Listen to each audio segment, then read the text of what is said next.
Hello दोस्तों, नमस्कार। मैं अपने यूट्यूब चैनल में आप सभी का स्वागत करती हूँ। मेरा बेटी विदाई गीत अच्छा लगेगा तो लाइक कीजिएगा, सब्सक्राइब कीजिएगा और कमेंट में बताइएगा कैसा लगा मेरा गीत। डरिया बैठल चिरैया बोले हो आजू, घरवा सजन अइहे हो आजू, घरवा सजन अइहे हो आजू।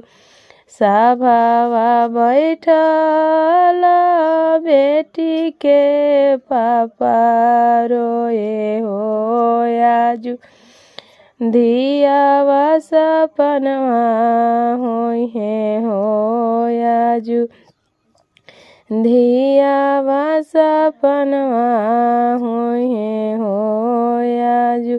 चुप रह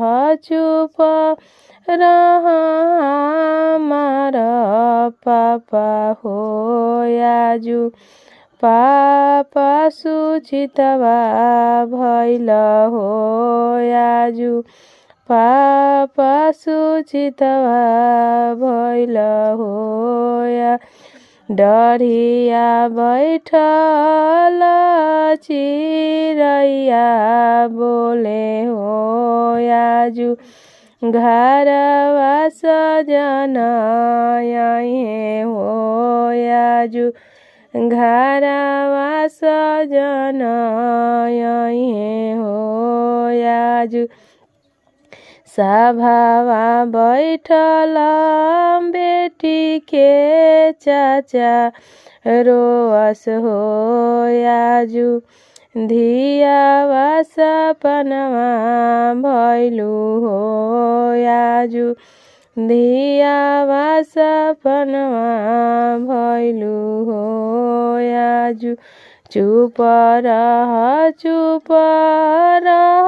हमार चाचा हो आजू, चाचा सुचितवा भइल हो आजू, चाचा सुचितवा भइल हो आजू। सभावा बैठल मोरो भैया रोअस हो आजू, बहिनी सपनवा भइलू हो आजू, बहिनी सपनवा भइलू हो या। चुप रह हमारा भैया हो आजू, भैया सुचितवा भइल हो आजू, भैया सुचितवा भइल हो आजू।